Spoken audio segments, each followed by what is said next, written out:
உங்களுக்கு ஏத்த கரெக்டான பிரைடல் ஜுவல்லரிய உங்களால செலக்ட் பண்ண முடியாது. Srisakthi rental jewels Madurai. நான் உங்கள் ரெண்டல் ஜுவல்லரி ஸ்டைலிஸ்ட். உங்க ரெண்டல் ஜுவல்லரிய ட்ரையல் பார்க்க போறப்போ நீங்க கவனிக்க வேண்டிய முக்கியமான விஷயம் உங்களோட அவுட்ஃபிட். வெட்டிங் சாரி இல்ல லெஹங்கா இது எடுத்துட்டு வந்தா ட்ரையல் பார்க்க முடியாதா அப்படிதானே கேக்குறீங்க?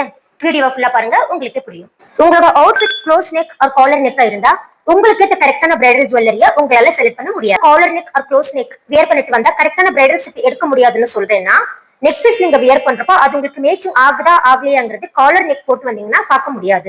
சோ நார்மல் நெக் வச்ச அவுட்ஃபிட் நீங்க வியர் பண்ணிட்டு ட்ரையல் பார்க்க வரப்போ உங்களுக்கு ஏத்த கரெக்டான நெக் பீஸோட உங்களோட பிரைடல் ஜுவல்லரியை செலக்ட் பண்ண முடியும். உங்க அவுட்ஃபிட் சாரியா இருந்தா அதுல ஓவர் ஃபிளார்ஸ் இல்லாம ஸ்டோன்ஸ் ஒர்க் இல்லாத மினிமலான டிசைன்ல பிரைட்டான கலர்ல நீங்க வியர் பண்ணிட்டு வரப்போ உங்களுக்கு ஏத்த பர்ஃபெக்டான பிரைடல் ஜுவல்லரியை நீங்க செலக்ட் பண்ண முடியும். இப்ப புரியுதா அவுட்ஃபிட் நம்ம ட்ரையல் பார்க்க போறப்போ எவ்வளவு இம்பார்ட்டன்டான விஷயம் அப்படிங்கிறது. இந்த வீடியோ உங்களுக்கு பிடிச்சிருந்தா லைக் பண்ணுங்க. அண்ட் இந்த மாதிரி யூஸ்ஃபுல்லான வீடியோஸ் உங்களுக்கு வேணா என்னோட பேஜை ஃபாலோ பண்ணுங்க.